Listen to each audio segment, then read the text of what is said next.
Paano kapag may muscle imbalance? Muscle imbalance, usually nangyari yan, mas nagko-contract yung isang side ng muscle kaysa dun sa isang side. Pwede siyang yung nerves, pwede yung mind-muscle connection. So, kung na-feel mo na mas malaki yung shoulders mo, yung right side kaysa sa left, pwede tayo mag-single side exercise. Tapos tignan mo kung ano yung part na mas malakas. Tapos yung mas maliit at mas mahina, dagdagan mo na lang ng 3 reps or mag-isang extra set ka. Ang reps, repetition, ilang beses gagawin. Ang set, ilang beses gagawin yung repetition na yun.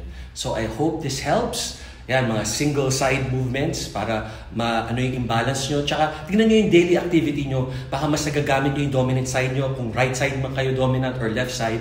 So maging talagang isipin natin yung galaw natin para pumanta yung muscles. Kasi once na tumanda tayo, dun lalabas yung mga sakit, dun mo mafe-feel yung mga pain tsaka muscle imbalance. Habang bata tayo, hindi pa natin nararamdaman yan. Trust me. Do what works for you!